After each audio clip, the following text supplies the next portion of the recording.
नमस्कार, आप सभी का स्वागत है द हिस्ट्री यूट्यूब चैनल में और मैं हूं विकास टेकरे। दोस्तों, आज हम बात करेंगे एमए प्रथम सेमेस्टर इतिहास लेखन में महत्वपूर्ण कथनों के बारे में, जिन्हें हम कोटेशंस भी कहते हैं। दोस्तों, इनके ज़रिए हम समझने का प्रयास करेंगे कि क्यों आपको कोटेशन याद रहनी चाहिए और क्यों और कहाँ इनका प्रयोग होता है और किस तरह से आपको ये वीडियो देखना चाहिए कि ये आपके लिए लाभदायक सिद्ध हो। आपके वीडियो के अंत तक बने रहने की कामना करता हूँ। साथ ही ये भी गुजारिश है कि अगर आपको ये वीडियो समझ में आए या पसंद आए तो आप हमारे चैनल पर एमए फर्स्ट सेमेस्टर करके एक सीरीज़ है, उसमें जाकर और भी आपके काम की जानकारियाँ देख सकते हैं। और कोटेशन का यह 5वां वीडियो और आखिरी वीडियो है एमए फर्स्ट सेमेस्टर से। इससे पहले भी मैं 4 वीडियो बना चुका हूं, उन पर भी आप नज़र डाल सकते हैं। आइए शुरुआत करते हैं। दोस्तों, स्पेंगलर का यहाँ पर हमें एक कथन देखने को मिलता है। स्पेंगलर कहते हैं, जिस प्रकार प्रत्येक पौधा अपने निश्चित समय में जन्म लेता है और समाप्त होता है, उस पर एक विशेष प्रकार का फल और फूल लगता है, उसी प्रकार ये संस्कृतियाँ उत्कृष्ट जीवन तत्व ग्रहण करती है और पुष्प के समान एक दिव्य निरुद्देश्यता में विकसित होती है। यहाँ पर स्पेंगलर कहना चाहते हैं कि जिस प्रकार से एक पौधा धीरे धीरे बड़ा होता है और उसमें एक फूल लगता है और वो अपने आसपास सुगंध भरा माहौल कर देता है, उसी प्रकार से धीरे धीरे संस्कृतियों का जन्म होता है और वे धीरे धीरे अपने दिव्य प्रकाश से, अपने प्रभाव से अपने उद्देश्य को साबित कर देती है। दोस्तों, इसके बाद हम देखते हैं इसैया बर्लिन का कथन। दोस्तों, इसैया बर्लिन ने इतिहास को प्राकृतिक विज्ञान माना है और एमए फर्स्ट सेमेस्टर के विद्यार्थी ध्यान दें कि इसैया बर्लिन का यह कथन कई बार ऑब्जेक्टिव में पूछा जा चुका है कि बताइए निम्न में से किस इतिहासकार ने इतिहास को प्राकृतिक विज्ञान माना है। तो यहाँ पर क्या आएगा आंसर? इसैया बर्लिन। यहाँ पर आप पूरा नाम याद रखें क्योंकि कई बार इनका आधा नाम भी पूछ लिया जाता है, जैसे कि ऑप्शन में आपको केवल इसैया दिया जाएगा या बर्लिन, तो कंफ्यूज नहीं होइएगा। आगे देखते हैं, हम देखेंगे अब डार्विन का कथन। दोस्तों, डार्विन वह वैज्ञानिक है जिन्होंने कई सारे सिद्धांत दिए और इन्होंने कई सारे जीवों की खोज भी की और कहा जाता है कि इन्होंने जिन भी जीवों की खोज की उनका मांस इन्होंने खाया। दोस्तों, डार्विन को समझने के लिए आपको इनके सिद्धांतों को समझना होगा और अगर आप पूरे सिद्धांत और डार्विन को समझना चाहते हैं तो आपको केवल इन लाइनों को समझना होगा, जिनमें डार्विन का पूरा सार आपको देखने को मिलेगा। प्रत्येक जीव को अपनी आवश्यकताओं की पूर्ति के लिए दूसरे जीवों से संघर्ष करना पड़ता है। इसे जीवन संघर्ष कहते हैं। प्रत्येक जीव के लिए यह भ्रूण अवस्था से प्रारंभ होकर जीवन पर्यंत चलता रहता है। दोस्तों, डार्विन एक साधारण सी बात कह रहे हैं कि आपको जीवन में संघर्ष करते रहना पड़ेगा। कई जो जन्म से ही प्रारंभ होता है, गर्भ से बाहर निकलने के लिए संघर्ष, फिर आगे बढ़ने के लिए संघर्ष, फिर खुद को बनाए रखने के लिए संघर्ष, फिर खुद को मौत से बचाए रखने के लिए संघर्ष। यहाँ पर हर कदम पे आपको संघर्ष करना होगा। लेकिन सामान्य भाषा में हम डार्विन की बात ही आपको बताएं तो डार्विन कहते हैं कि आपको अपनी आवश्यकताओं की पूर्ति के लिए संघर्ष करना पड़ेगा। आपके सामने दूसरे जीवों से, आपको अलग अलग प्रकार के जीवों से हमेशा ही लड़ना पड़ेगा, ये डार्विन नहीं कहते हैं। लेकिन कई बार आपको अपनी आवश्यकताओं की पूर्ति के लिए जीवों से लड़ना होगा और यह संघर्ष आपके गर्भ में रहने से प्रारंभ होता है और आपकी मृत्यु तक चलता है। दोस्तों, आगे देखते हैं। यहाँ पर एक कथन है जीएम ट्रेवेलियन का। जीएम ट्रेवेलियन क्या कहते हैं? वो कहते हैं, ऐतिहासिक तथ्यों की खोज प्रणाली वैज्ञानिक होनी चाहिए, किंतु पाठकों के सामने उसे पेश करने की लेखन कला साहित्यिक हो। यह कथन कहते हैं जीएम ट्रेवेलियन। दोस्तों, जीएम ट्रेवेलियन का यह कथन आपको समझाऊं तो यह इस प्रकार है कि हमें जो इतिहास हम पढ़ते हैं वह पूरी तरह प्रामाणिक होना चाहिए, पूरी तरह फैक्चुअल होना चाहिए और पूरी तरह से प्योर होना चाहिए, लेकिन जो हम पढ़ते हैं वह इस तरह की विधि में होना चाहिए कि उसे पढ़कर इंटरेस्टिंग लगना चाहिए। जैसे कि आपने कभी अगर एनसीईआरटी पढ़ा होगा, तो एनसीईआरटी में हम किसी राजा के बारे में पढ़ते हैं तो हम बहुत ज़्यादा एक्साइटेड हो जाते हैं, क्योंकि हम उन चीज़ों को पढ़ते हैं जो हमने हमारे सामान्य बुक में पढ़ी ही नहीं।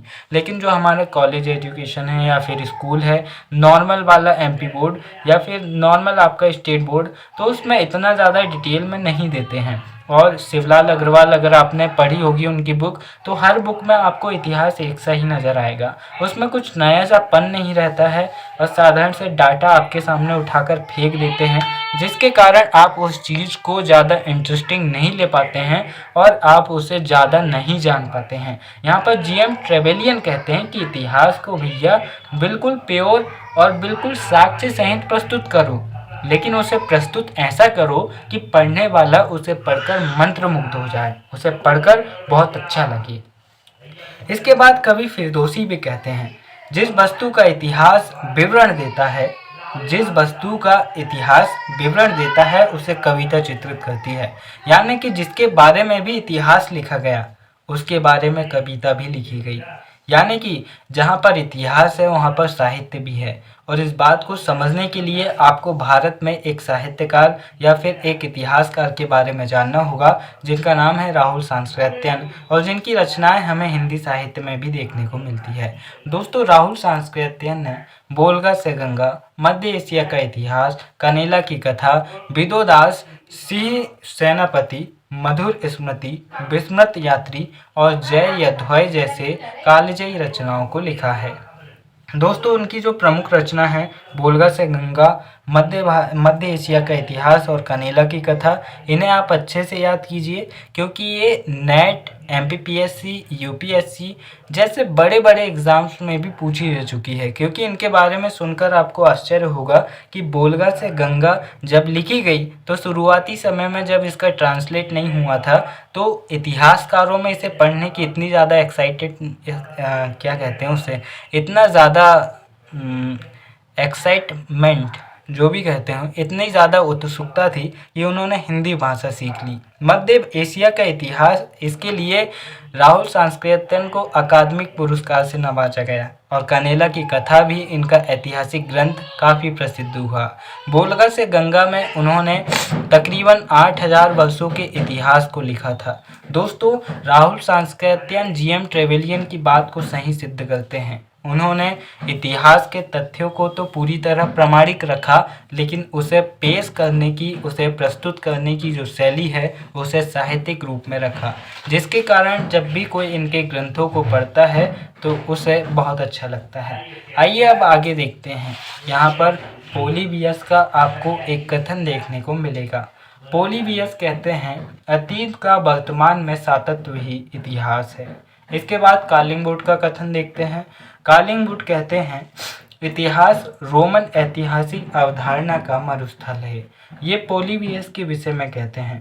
पोलिबियस के विषय में कहते हैं कि उसका इतिहास रोमन ऐतिहासिक अवधारणा का मरुस्थल है।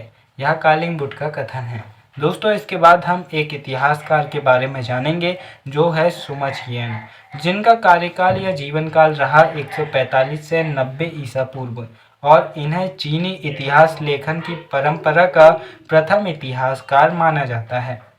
दोस्तों, इनकी प्रमुख कृति सिही ची यानी इतिहासकार के लेख में, जो 130 अध्यायों में विभक्त है, इस कृति में 2000 वर्षों का चीनी इतिहास समाहित है। और इस ग्रंथ से यह जानकारी मिलती है चीन के बारे में कि वह एक महत्वपूर्ण देश इतिहास में था। और इतिहास लेखन में, चीनी इतिहास लेखन का प्रथम इतिहासकार किसे माना जाता है? सुमच हियन को। यह बात आप याद रखिए। आगे देखते हैं स्टैनले लेनपूल। स्टैनले लेनपूल कहते हैं, मध्यकालीन भारत का इतिहास राजाओं, दरबारियों तथा उनकी रण विजयों का है, राष्ट्र विजय का नहीं। यानी कि इस समय भारत संयुक्त नहीं था, बल्कि आपस में राजा छुटमुट तरीके से लड़ रहे थे। यह बात स्टैनले लेनपूल कहते हैं। दोस्तों, इतिहास में प्रत्यक्ष बात का जनक किसे कहा जाता है?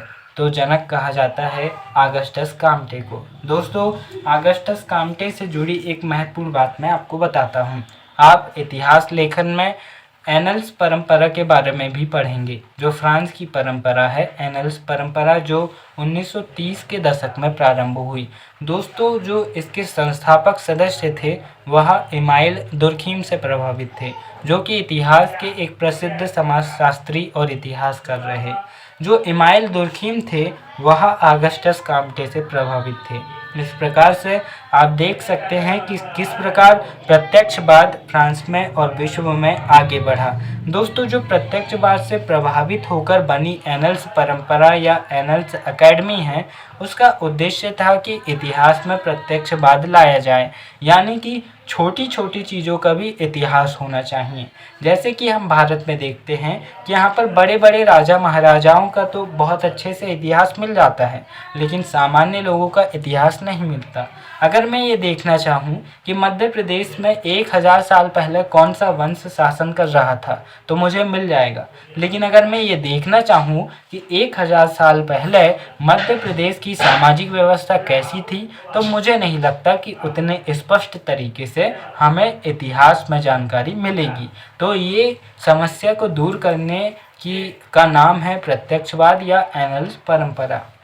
दोस्तों, आगे देखते हैं गोविंद चंद्र पांडे क्या कहते हैं। वो कहते हैं अवधारणात्मकता से हमारा अभिप्राय व्यवस्थात्मकता या संरचनात्मकता से है। यह बात कहते हैं पांडे जी। दोस्तों, पांड्य बहुत महत्वपूर्ण इतिहासकार हैं। और इसके बाद अकबर इलाहाबादी की बात देखते हैं। अकबर इलाहाबादी कहते हैं, लोग यह कहते हैं कि तलवार से फैला इस्लाम है, या नहीं कहते कि तोप से क्या फैला है। दरअसल ज़्यादातर इतिहासकार यही मानते हैं कि जो भारत में इस्लाम धर्म आया वह तलवार के दम पर आया। जो मोहम्मद बिन कासिम आया था 712 ईस्वी में, उसके बाद से डिक्टेटर्स या फिर तानाशाही रवैया वाले शासक बाहर से आते गए और उन्होंने भारतीय सभ्यता या संस्कृति को नुकसान पहुंचाकर इस्लामी सभ्यता को पनपाया। लेकिन इसके विरुद्ध भी एक हमें फैक्ट देखने को मिलता है।